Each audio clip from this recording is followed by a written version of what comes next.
Hello la team, j'espère que vous allez bien. Aujourd'hui, petite vidéo pour un marché crypto, post-élection. Je sais que ça fait un petit moment que j'ai pas fait de vidéo. C'est vrai que j'étais un petit peu dans le jus avec la hausse récente qu'on a eue sur Bitcoin. Pas mal de choses à rattraper, j'avais accumulé pas mal de retard. Donc voilà. Et puis bah voilà, hein, c'est vrai que quand le marché fait que des ups, euh, mis à part suivre et organiser un peu ces zones de profit, il n'y avait pas trop de choses à faire. Là maintenant, on a une configuration un peu plutôt sympa sur BTC, potentiellement un petit retournement. Et donc on va parler de ça aujourd'hui. Euh, Personnellement, là, ce petit point, où, ce niveau de prix, en fait, on commence à arriver près des 100 000 dollars sur BTC. Ça a été une zone de prise de profit pour moi et une période de rebalancing de mon portfolio. Donc, j'ai pu vendre certaines positions qui étaient en profit et essayer de diminuer mon risque, mon exposition au marché, parce que justement là, je m'attends à une correction dans les prochains jours de Bitcoin. Et donc, je vais avoir des liquidités de disponibles pour pouvoir re-rentrer sur le marché beaucoup plus agressivement parce que, selon moi, ce dip va conduire ensuite à une seconde jambe haussière qui va être très puissante elle aussi et qui devrait être orientée plus vers les altcoins. Donc concrètement, qu'est-ce qu'on a sur BTC? Donc là, je vais refaire un point un peu récapitulatif. Sur Bitcoin, qu'est-ce qu'on avait? Depuis mars, en fait, on était dans une énorme consolidation. Une énorme consolidation de Bitcoin. On a fait que de range pendant 8 mois. On a eu plusieurs zones. En fait, on est parti chercher de la liquidité. On a formé ce qu'on appelle un triple bottom. Up, up. Donc là, premier bottom, deuxième, troisième, triple bottom. On arrive au niveau des 73 000, c'était fin octobre. On a eu un petit dip avant les élections. Et ensuite, bah, comme vous pouvez le constater, on est parti très très fort, sans s'arrêter, sans laisser le temps aux retardataires de rentrer. C'est un des scénarios que j'avais précisé dans une de mes précédentes vidéos. Pour moi, il y avait trois scénarios. Le premier scénario, c'était qu'on arrivait vraiment dans le bas de marché. Alors attendez, je vais prendre hop, le bon tracé. On arrivait en haut du canal et qu'il y avait une espèce de consolidation avant de breaker. Ça, c'était le premier scénario. Le deuxième scénario, c'était on pète rapidement très très fort. Et le troisième scénario, c'était le scénario bearish, où Bitcoin redescendait, chercher des liquidités, parce qu'il y avait pas mal de liquidités à chercher, notamment au niveau des 62 000. Milieu de canal parfaitement avant de repartir. Ça, c'était les trois scénarios que je voyais sur Bitcoin. On peut voir que le choix qui a été fait, c'est de partir très rapidement sans laisser de zone d'entrée aux retardataires. D'où l'importance d'être toujours un peu exposé au marché pour profiter des hausses fulgurantes comme celle-ci. Maintenant, qu'est-ce qu'il faut regarder? Faire attention. Pourquoi? Parce que là, quand on regarde en fait en unité de temps daily, on est sur une divergence en fait au niveau du RSI. On a une baisse du RSI alors que là on a une hausse du prix. C'est pas forcément quelque chose de négatif sur je dirais du moyen terme. Quand je dis moyen terme, c'est d'ici fin d'année, voire même début d'année, premier trimestre 2025. Pourquoi? Parce que en fait, historiquement, voilà, le Bitcoin quand il est en bull run, il enchaîne les divergences, hein. Là, on le voit très bien. On a une maxi divergence qui s'est fait pendant de janvier à mai. Voilà, on a une maxi divergence. On voit que le prix n'a fait que de monter alors que le RSI baissait. Donc c'est pas forcément négatif, mais en tout cas, on peut voir que les petites divergences, ça peut annoncer des corrections. Là, on voit qu'il y a une hausse fulgurante. Il n'y a pas eu encore vraiment de respiration. On a une espèce de petite consolidation ici, un order block qu'on pourrait matérialiser peut-être ouais, comme ça, je pense. Comme ça, voilà. Vraiment, là, c'était une zone de consolidation avant de repartir un petit peu plus à la hausse. Maintenant, quelles sont les choses, en tout cas, que moi, je compte faire sur Bitcoin et les zones d'entrée sur lesquelles je compte rentrer? Il y a plusieurs stratégies. La première stratégie, ça va être de se dire, ok, là, je prends le plus bas, le plus haut, up, zone de rechargement des 0,38 et il est à 78, 110 sur Bitcoin. Donc là, on pourrait choisir de rentrer là, pourquoi pas au 0,5 à 72, 400, 416. En plus, ça ferait parfaitement, ça ferait de la zone, de consolidation qu'on a eu pendant 8 mois. Donc voilà, on descend, bam, bam, hop, pourquoi pas aller là avant de repartir plus haut. C'est une possibilité, mais personnellement, je ne prendrais pas ce risque. Pourquoi est-ce que j'ai pas choisi d'opter pour cette stratégie? Pourquoi? Parce que en fait, là, le prix sur Bitcoin, ça peut aller très très vite, ça peut corriger très très rapidement. Ça peut se faire en une nuit. Le Bitcoin peut se manger moins 10% en une nuit. Donc venir chercher toutes ces liquidités qu'on a ici. Donc là, moins 11% en une nuit. Et le lendemain, il est déjà remonté à 96 000, 93 000, 95 000. Et donc, bah, si vous n'étiez pas sur les graphiques, bah, vous n'êtes pas entré en trade. Donc moi, l'option que j'ai choisie, c'est de placer différents ordres d'achat sur Bitcoin. Donc qu'est-ce que j'ai fait? J'ai pris le plus haut, d'un plus haut qu'on a fait sur Bitcoin, 98 000, 99 800. Ah bon, ça diverge un peu sur les exchanges, mais bon, on s'en fout. Ce que j'ai fait, j'ai regardé un petit peu où est-ce que c'était nous mener une baisse de 5%, une baisse de 10%, 15%, 20%, 25% et 30%. Concrètement, voilà, donc j'ai placé des ordres à moins 5%, moins 10, moins 15, moins 20, moins 25 et moins 30, où je rentre par palier. Par exemple, il y a une pondération qui est faite, c'est-à-dire que voilà, par exemple, là, les moins 5%, je vais rentrer avec 5% de mes liquidités. Le moins 10%, je rentre avec 10% de ma liquidité. Le 15 avec 15, le 20 avec 20, etc. Et ensuite, je fais une pondération petit à petit. Bien sûr, les moins 30%, je rentrerai pas avec 30% de mes liquidités, je rentrerai avec beaucoup moins. Mais voilà, après, il faut se dire aussi que les moins 30%, si ça arrive pour moi, c'est qu'il y a un Black Swan, euh, une information vraiment à laquelle le marché s'attendait pas, mais ça doit être tout de suite ravalé dans la journée ou dans les jours qui viennent, parce que sinon ça pue. Euh, Si je vois un Bitcoin, voilà, aller chercher, peut-être aller retester un peu ces zones d'imbalance qu'on a juste ici, là, parce que là on a des grosses zones d'imbalance, là, juste là. Si on commence à aller chercher, bon, en fait on en a une ici, pour être vraiment très, très précis, une ici et une là. Voilà. Si on commence à aller chercher ces deux zones d'imbalance, voilà, pour moi, il n'y a pas de souci. Concrètement, si je devais le faire très grossièrement, tac, tac, tac, ici, toute cette zone-là, RAS, ici, ok, je suis très content. Si on commence à s'installer un peu en dessous dans cette zone-là, si le Bitcoin commence à transiger dans cette zone-là, ça pue, personnellement. Euh, Donc là, personnellement, moi, je sortirai du marché, quitte à prendre quelques pertes, c'est pas grave. Donc voilà pour ma stratégie d'entrée sur Bitcoin. Comme j'ai dit là en daily, on a une petite divergence qui se fait. Pareil, une perte de momentum acheteur. En 3 jours, ça reste toujours très intéressant, il me semble, si le graphique veut bien charger. Voilà, donc c'est parfait. Au niveau du MACD, allez, courage mon pote, tu peux le faire.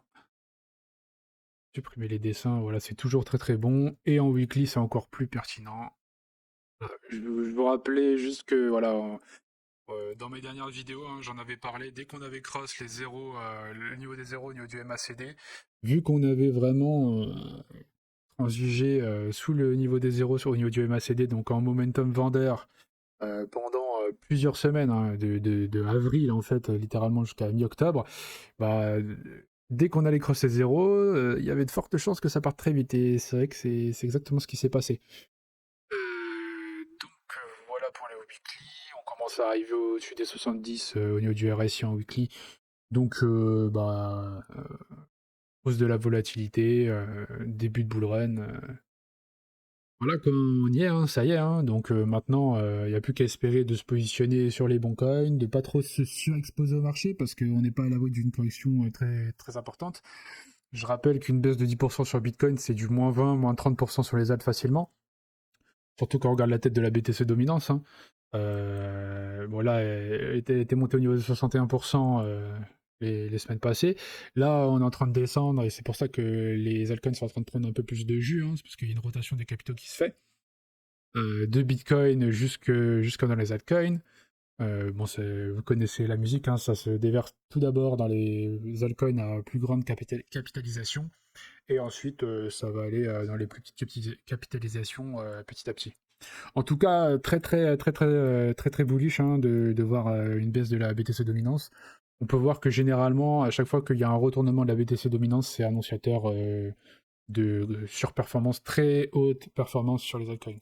Là, on voit janvier 2021 jusqu'au 10 mai. Hop, janvier 21, voilà, donc on était là jusqu'à mai. Voilà, donc c'est l'indicateur des altcoins. Ouais, les altcoins ont fait 600%, donc 1 x 7 en moyenne. Voilà. Pour ma part, je vous ai dit aussi que voilà, j'avais fait un rebalancing de mon portfolio, donc toujours positionné. Enfin, j'ai commencé à re-rentrer sur Tao. Sorti, je crois que j'étais sorti à 670, quelque chose comme ça. J'ai commencé à re-rentrer là quand on était au niveau des 500, 520, 500. Je suis rentré à Daily, j'arriverai mieux à avoir mes points d'entrée. Je crois que j'étais rentré au niveau des 480. Ouais, 480 et 450. Un petit DCA, un petit DCA tranquillou. Le bonk, j'en avais déjà et je continue à le holder, même si j'ai pris une position short pour sécuriser mes gains, parce que je m'attends à une potentielle correction plus importante sur Bitcoin, et si jamais Bitcoin corrige, le bonk, il y a moyen qu'il corrige vraiment fortement. Pourquoi j'ai pris pas mal de bonk? J'en ai acheté au mois d'octobre. J'en ai acheté parce qu'en fait, l'année dernière, sur Bonk, il y a eu le Bonk Mass. En fait, c'est le projet, les développeurs de Bonk, en fait, qui c'est une sorte d'event pour Noël, où en fait, ils te font gagner pas mal de choses pour tous les holders de Bonk. Donc, j'en ai acheté pas mal pour mes différents wallets, histoire de pouvoir profiter des potentiels avantages qu'il y aurait en détenir. J'avais déjà du Injective, mais j'ai vendu mes TIA, j'ai vendu mes Dimensions, j'ai vendu mes Sagas, j'ai vendu mes Cosmos pour tout mettre sur Injective. Personnellement, c'est le coin que je pense qui va performer dans la dimension Cosmos, dans l'écosystème Cosmos. Toujours positionné sur Jupiter, j'en avais parlé précédemment, mais généralement, quand on a un Solana. Solana, il est où? Il est là. Quand on a un Solana qui perf, donc là, Solana qui a fait une performance de dingue au passage, nouvelle ATH, c'est magnifique. Quand on a un Solana qui perf, généralement, après, quand Solana va commencer à range, les sidecoins de l'écosystème Solana qui vont perf, comme le Jupiter et le Bonk, par exemple. Donc, c'est pour ça que je regarde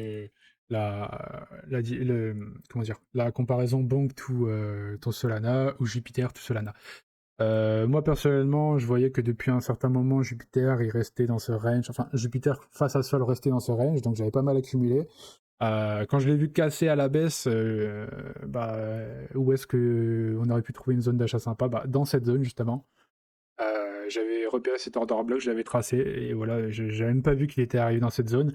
Mais du coup, ça peut être un moment très intéressant pour rotate, convertir certaines de ces Solana en Jupiter, ou alors acheter du Jupiter parce qu'il y a moyen qui surperforme Solana dans les prochaines semaines. J'ai aussi du Aptos, j'en avais acheté pendant la période de range. En fait, au début, le Aptos, je me rappelle, on était là, je crois que j'en avais acheté à 14. Je me suis fait défoncer pendant toute cette période de range où il était descendu jusqu'à 4. Mais je crois que j'étais re-rentré à 7, j'étais re-rentré à 5 et à 5,50. Et là, du coup, ça me fait un prix moyen d'achat qui doit être aux alentours des 10 à mon avis. Donc là, je suis en profit, je suis très content. Je me suis positionné sur NIR parce que NIR, voilà, c'est une des grosses caps qui n'a pas encore performé selon moi. Quand on regarde vraiment au weekly, On peut voir que voilà, hein, on a eu cette période de range W et là on l'a cassé juste la semaine dernière. Donc je suis rentré la semaine dernière, je suis pas rentré à 5,70, je crois que je suis rentré un peu plus haut. Mais en tout cas, pour moi, c'est l'un des coins qui a le plus d'upside et qui a une narrative très intéressante. Il y a Erwan, etc. Pareil, je veux jouer sur la narrative avec Render, qui lui aussi a pété ce W Weekly. Et surtout, ce que je regarde aussi, pardon, c'est je regarde les RSI. Là où on a un RSI qui a vraiment explosé sur Bitcoin, on peut voir que sur les coins comme NIR, on n'a pas encore explosé. On a cross le niveau des zéros, mais on n'a pas encore explosé au niveau du momentum HTR. Pareil sur Render. Le Solana, je continue à holder, mais comme je vous ai dit, j'ai rotate vers Jupiter ou Bonk. Je suis rentré très récemment sur Etherfi. Pourquoi? Bah parce que voilà, le graphique parle de lui-même, hein. Etherfi, énorme période de ranging pendant de août 24 jusqu'à novembre. Donc 3 mois, 3-4 mois d'accumulation. Là, on vient de péter ce range à la hausse. Voilà, hein, le risque reward, il est intéressant, hein. Si là, moi je crois que je suis rentré là, à partir de ce niveau-là, hop, petit stop loss ici, sous le dernier plus bas. Et si on va chercher la TH, voilà, on est sur un trade ultra intéressant. On est sur un RR à 7,5. Voilà. Moi, personnellement, je target les ATH à ce moment-là du cycle. Voilà. J'ai pas d'autre chose à ajouter sur l'analyse technique pour le moment. Au niveau des autres indicateurs, sinon, j'ai ajouté quelques petits indicateurs pour vraiment que ça fasse vraiment un checking un peu complet. Donc là, on a l'indicateur Fear and Greed, donc qui commence à vraiment être très pertinent dans cette période de bull run. Euh, donc en fait, qui permet de voir à quel moment est-ce que le marché est en surchauffe, à quel moment est-ce que les investisseurs ont vraiment, quand est-ce qu'on ressent vraiment ce sentiment de cupidité, de vouloir absolument rentrer en position, de se surexposer au marché. C'est intéressant parce que généralement quand les traders, les retail commencent à rentrer un peu sur le marché trop agressivement, c'est là où on a une correction express qui va se faire sur Bitcoin et donc sur le reste du marché pour justement les faire souffrir, les faire sortir du marché, leur faire perdre de l'argent. Donc c'est un indicateur court terme, court moyen terme sur les corrections à venir qui peut être très intéressant. Et vous allez voir que pendant ce bull run, on va avoir voilà, un indice sur une grille qui va être au niveau des 90. Ouais, quelques jours, il était à 94, 92, 94. Et une semaine après, il peut être à 40 ou 30. Hein. C'est-à-dire qu'on va être dans l'extrême pair. Ah, ça y est, c'est la fin, on corrige, c'est le bear market, let's go. Et une semaine après, on va retourner au niveau des 80. Ça va vraiment osciller très rapidement parce que voilà, le marché des cryptos, c'est un marché psychologique et qui demande beaucoup d'efforts, de concentration. Voilà, donc maintenant on va regarder un petit peu ce que nous disent les funding, l'open interest sur Velodata. Donc sur le Bitcoin, qu'est-ce qu'on a? On voit que on a des funding qui continuent d'augmenter, hein. Il y a vraiment des phases d'augmentation. Ensuite, bam, hop, petite correction qui vient, légère correction hein, qui vient de corriger les funding quand même, qui divise par 3. Hein. Là, on était à 0,4 quasiment, on descend à 0,1. On divise par 3,4 les funding. Là, pareil. Alors, par contre, là, ce qu'il faut regarder, c'est ça. C'est qu'on a des funding qui augmentent, un prix qui continue à baisser, et surtout, on a de l'open interest qui continue à augmenter. Donc, quand on a des funding qui augmentent, donc qui sont de plus en plus positifs, qu'est-ce que ça veut dire? En fait, le funding, c'est, si vous voulez, l'outil qui va permettre un petit peu de... comment dire? Si vous voulez, quand un funding est positif, donc super à 0, donc là, par exemple il est à 0,0229, en fait, qu'est-ce que ça nous dit quand il est super à 0? Ça nous dit qu'il y a plus de personnes qui sont en train de long, donc pareil à la hausse, sur cet actif, en l'occurrence sur le Bitcoin, que des personnes qui sont en train de shorter, qui sont en train de parier à la baisse. Si on regarde en même temps l'open interest, qu'est-ce qu'on voit? On voit qu'en fait, il y a énormément de personnes. En fait, l'open interest, ça nous permet de voir le nombre de contrats dérivés, ça peut être des longues, ça peut être des shorts, qui sont créés sur Bitcoin. Là, on peut voir par exemple si on regarde un petit peu, hop, est-ce que je peux pas faire quelque chose de plus propre? Parce que là, c'est pas très propre. Comment est-ce que je pourrais matérialiser ça? Peut-être comme ça? Là, si on regarde par exemple, on voit qu'il y a des funding qui ont augmenté sur toute cette période-là. Je vais peut-être augmenter l'opacité. Ça pourrait être bien. Est-ce que je touche à ça? Ah, c'est là. Hop. Alors, on peut voir que en fait là, sur toute cette période-là, on a des funding qui ont augmenté. En même temps, qu'est-ce qu'on a sur les contrats dérivés? Ok, hop, là. Qu'est-ce qu'on peut voir sur les contrats dérivés? On peut voir que les contrats dérivés ont augmenté, mais pas tant que ça. A contrario, juste à côté, qu'est-ce qu'on peut voir? On peut voir que de là, de cette bougie donc de 13h à maintenant, qu'est-ce qu'on a? On a un open interest qui a augmenté. Ouais, l'open interest qui a beaucoup augmenté. Et par contre, on a des fundings qui ont baissé. Donc, qu'est-ce que ça veut dire? Ça veut dire que oui, il y a eu des longues qui sont ouverts, mais il y a beaucoup plus de shorts qui se sont ouverts que de longues. Donc, qu'est-ce que ça peut nous laisser entendre? Ça peut nous laisser entendre que vu qu'il y a plus de shorts qui ont été ouverts, peut-être que le prix va être beaucoup plus encouragé à aller chercher ces shorts et donc à partir un peu plus vers le haut et venir nous chercher un peu de liquidité là-haut. On verra un peu plus tard voilà, dans les liquidations que oui, il y a plus de liquidations. De toute façon, là, il y a un nettoyage qui a été fait. Hein, vous voyez, on a été chercher ce plus bas. On a été chercher ce plus bas. Là, il y a un nettoyage qui a été fait. On a été chercher l'imbalance qui était ici. Si là, le Bitcoin commence à repartir à la hausse, on va aller chercher liquidité. On va liquider tous ces shorts. Et on devrait avoir une baisse au niveau de l'open interest parce que tous les shorts vont être liquidés. Voilà pour le funding et l'open interest. Si on regarde un peu en 4 heures, les funding. Ouais, ça continue à faire des pics un peu élevés, donc on n'est pas à l'abri d'une correction qui peut arriver dans les prochains jours.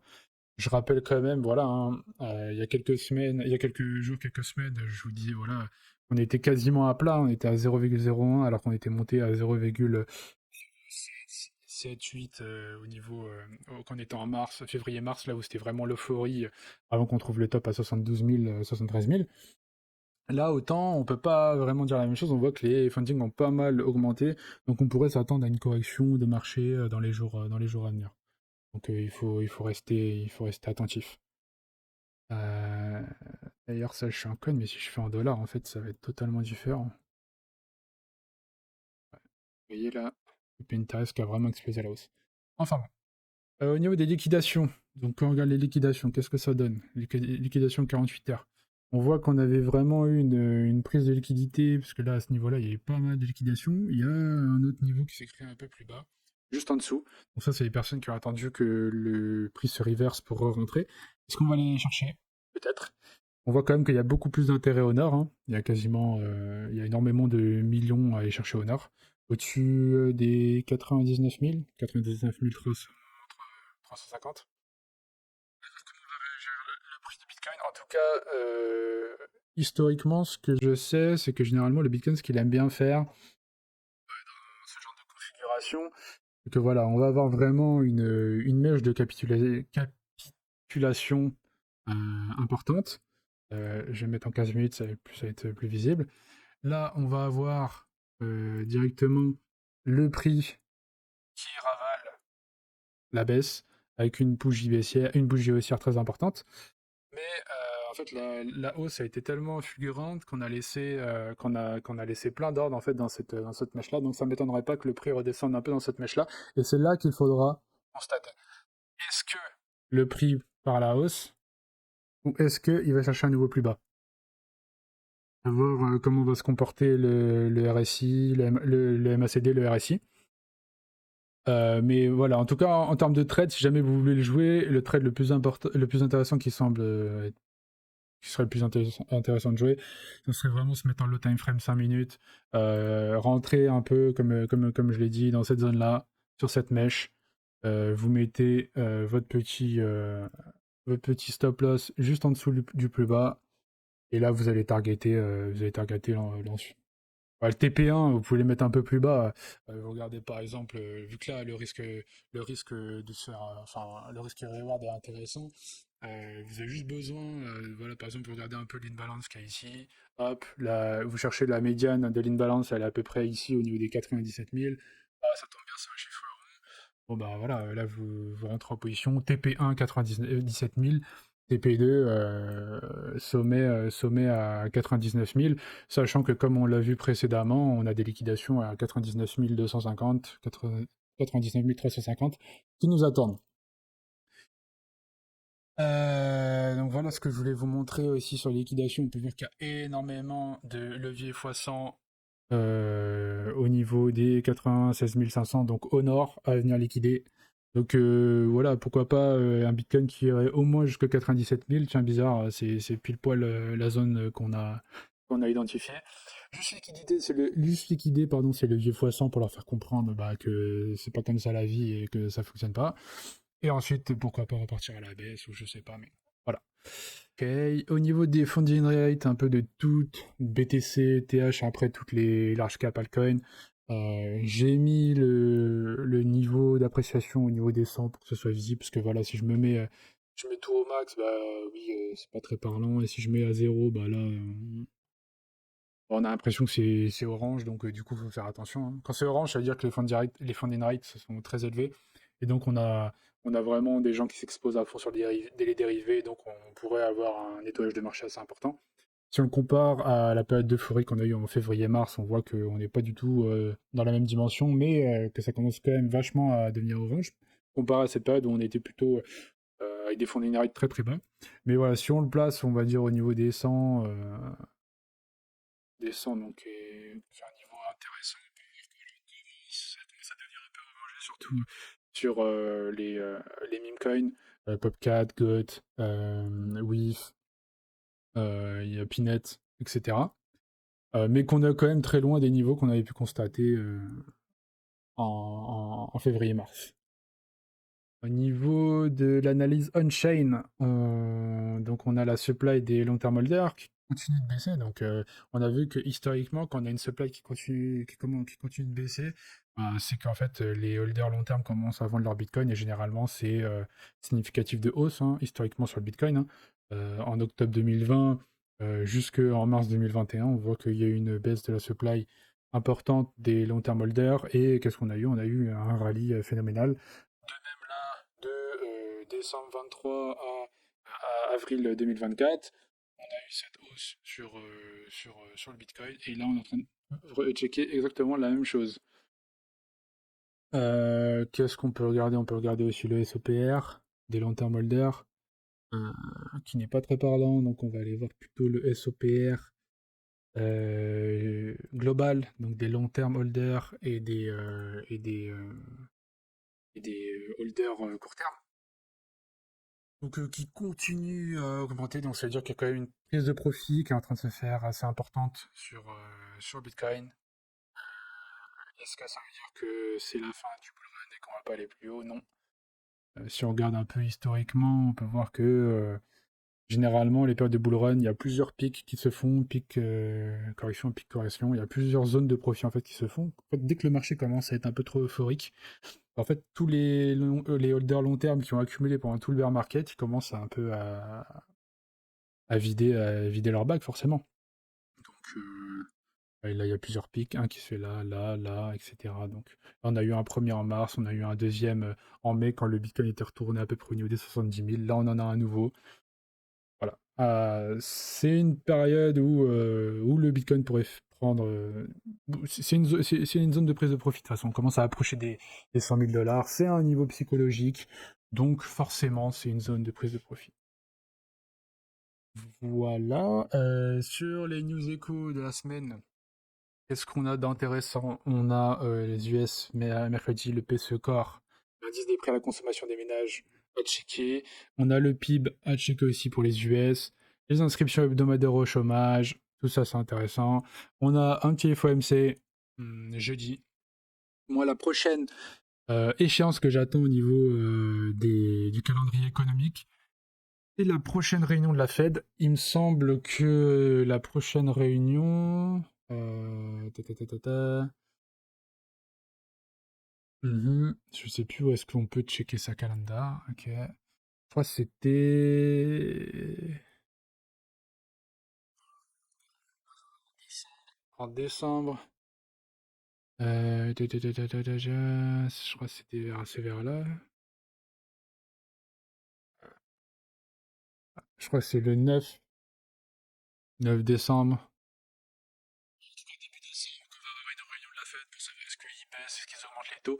Et ce qui va m'intéresser, c'est surtout le détail qu'il va y avoir dans le rapport du FOMC. Je vous en parlerai dans une prochaine vidéo. Pourquoi est-ce que je pense que cet indicateur, ce détail particulier, je pense qu'il peut faire la différence sur le marché dans une prochaine vidéo.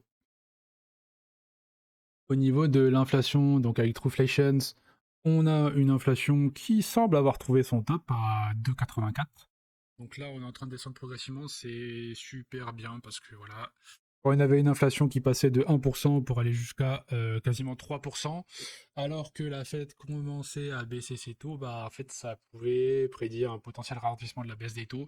Là, le fait qu'on semble avoir trouvé un top et voire même qu'on est en train de, repartir à la baisse, c'est très positif pour les marchés financiers. Ça veut dire que l'inflation ne va pas repartir à toute berzingue et donc bah, qu'on va pouvoir continuer à baisser les taux d'intérêt pour la Fed.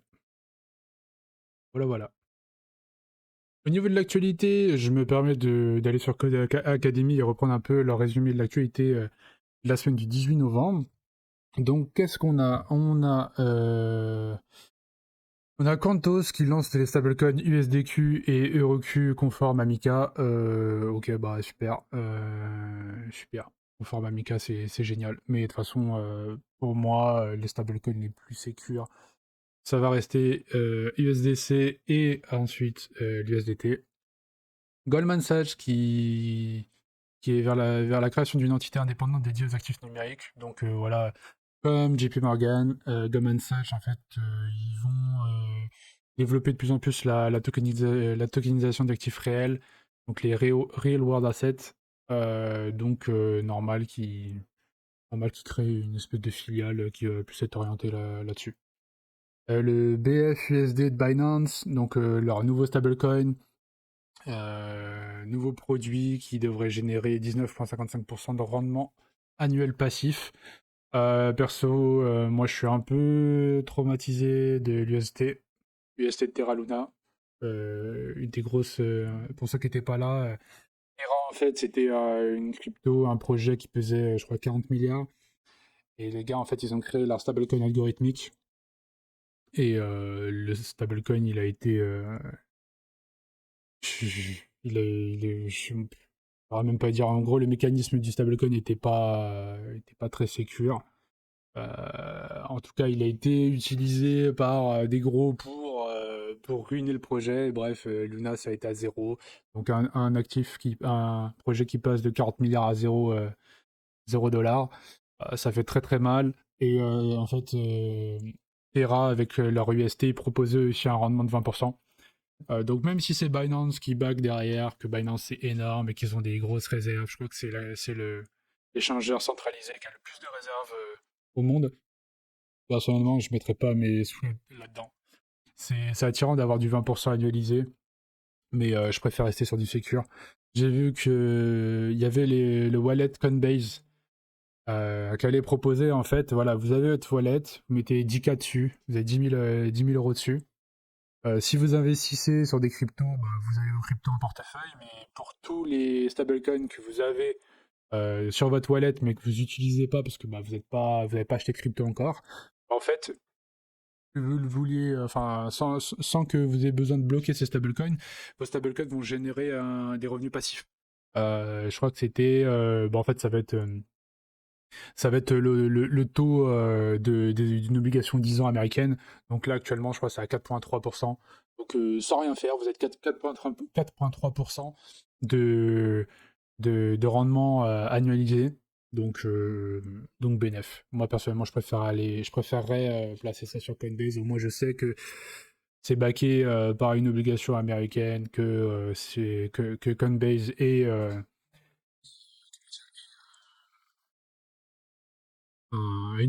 en bourse et a eu son introduction en bourse. Donc en fait, ils sont checkés, scrutés par des milliers d'analyse par les régulateurs.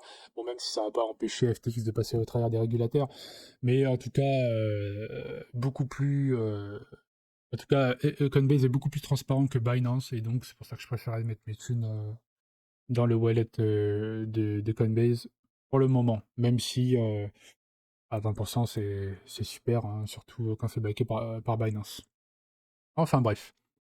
En parlant de Terra et l'UST, là on est en période de Black Friday et on a Ledger qui propose pas mal de petites offres sur leurs différents hardware wallets.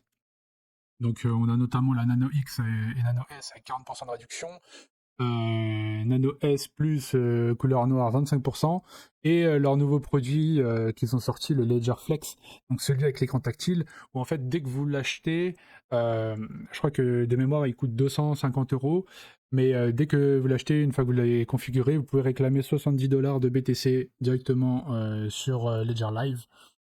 Donc bah voilà, hein. Et puis après, si c'est 70, c'est 70 $ de BTC, si le BTC performe derrière, bah, vous pourrez peut-être avoir même plus de 70 $ de remboursé. C'est pour ça que moi personnellement, j'ai mes Ledger, mais je me tâtais à prendre le Flex parce que écran tactile, ça a l'air quand même vachement sympa. Et on n'a jamais trop de Ledger. Et, euh, et donc, mais par contre, voilà, je crois que l'offre, elle est valable voilà, ouais, jusqu'au 5 décembre. Moi, personnellement, je m'attends à une petite correction sur le Bitcoin. Donc, je vais attendre une petite correction avant de le prendre pour vraiment avoir les 70 $ au prix le plus bas possible pour espérer une petite remontada peut-être de 5-10% qui pourrait m'offrir un petit peu plus de réduction. Euh, ça pourrait me donner un petit peu plus de BTC. Voilà. Je vous mettrai un lien dans la description de mon lien d'affiliation Ledger. N'hésitez pas à passer par ce lien pour soutenir la chaîne, ça ferait vraiment très très plaisir. Ensuite, les fondateurs de Lido lancent un concurrent à Walker Network de Sam Altman. M'en fous, j'ai pas lu. Donald Trump en discussion avancée pour un rachat de la plateforme de trading CryptoBack.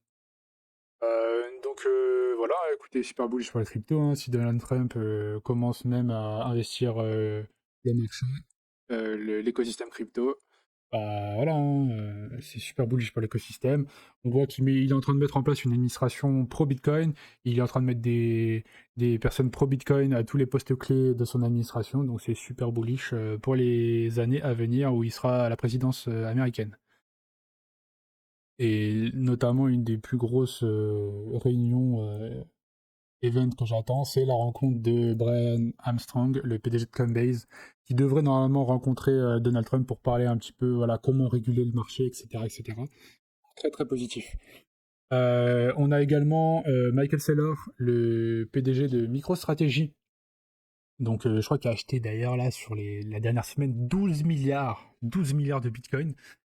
Et donc, normalement, Michael Saylor qui devrait aller début décembre à la réunion des actionnaires de Microsoft et un peu leur donner, voilà, pourquoi est-ce que ça serait intéressant que Microsoft ait un petit peu de Bitcoin dans sa trésorerie. Bon, écoutez, apparemment, le gars, il est plutôt éloquent et il a plutôt de bons arguments. Si jamais il arrive à vendre un petit peu le Bitcoin et à leur faire comprendre un peu l'intérêt qu'il y aurait de détenir du Bitcoin en trésor à Microsoft, et que Microsoft achète du Bitcoin pour les mettre en trésorerie, ça serait super super bullish et ça serait vraiment une sorte de certification un petit peu. Voilà, plus on va avoir des grosses entreprises qui vont adopter Bitcoin, plus ça va en fait faciliter Bitcoin comme étant une réserve de valeur contre le dollar, contre l'inflation, etc. Insolite, un enfant manque des millions avec les rugs en direct du meme coin Quant. Voilà, dans cette méta un peu meme coin qu'on a pu constater ces dernières semaines, on voit que n'importe qui peut faire des thunes. Donc le gars, en fait, le gars étant en stream, il a rug 30 000 $ sur un token Quant, sauf que bah, après, les utilisateurs qui ont vu qu'il avait reg 30 000, bah, en fait, ils ont fait pumper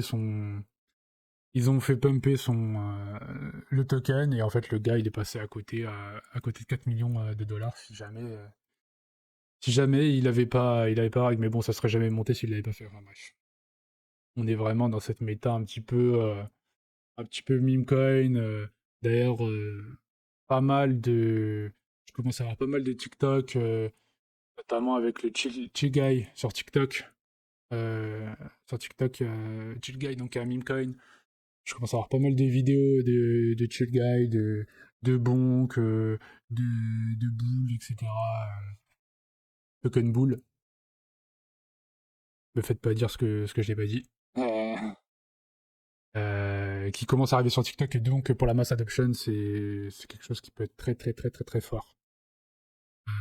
Notamment quand il y aura une grosse visibilité du Bitcoin, quand il dépassera les 100 000 $. Enfin bref.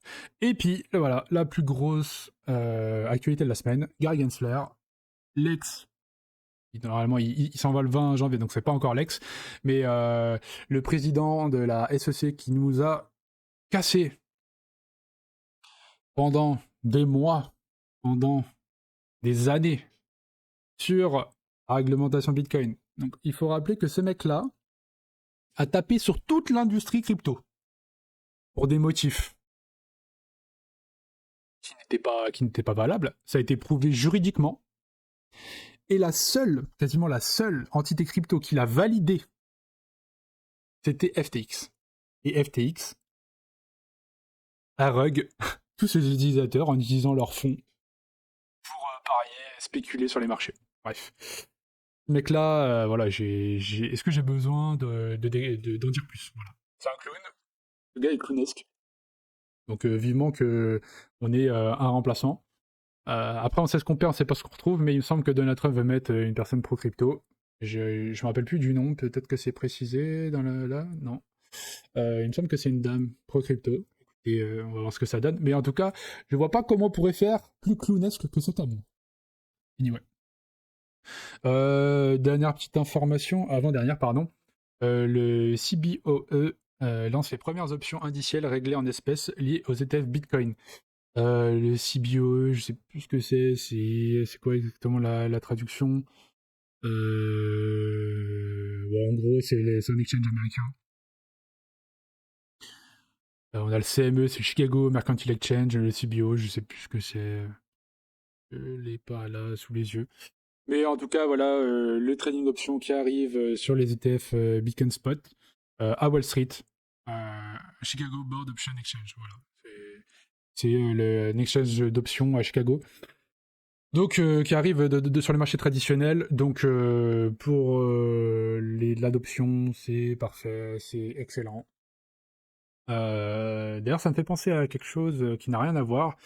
En fait, ça me fait penser que le bull run de 2017 s'était arrêté sous l'annonce du trading option sur le Chicago Mercantile Exchange, le CME. C'est cet événement de liquidité qui avait annoncé le top. Et ça me fait penser qu'en fait, vendredi 22 novembre, on a eu la montée du Bitcoin jusqu'au 99 600 quasiment. Et en fait, qu'est-ce qu'on a eu ce jour-là? On a eu la Chine, on a eu un tribunal en Chine qui a annoncé que la détention de Bitcoin était légale. Voilà. Donc est-ce que c'est un événement de liquidité qui marquait un top local? Peut-être. Dans tous les cas, c'est à noter. À noter. Et ça a été annoncé juste ici, sur cette petite mèche-là. Voilà. Et enfin, la dernière annonce, Tether. La dernière actualité avec Cointelegraph. Tether mine 3 milliards de dollars supplémentaires en stablecoin.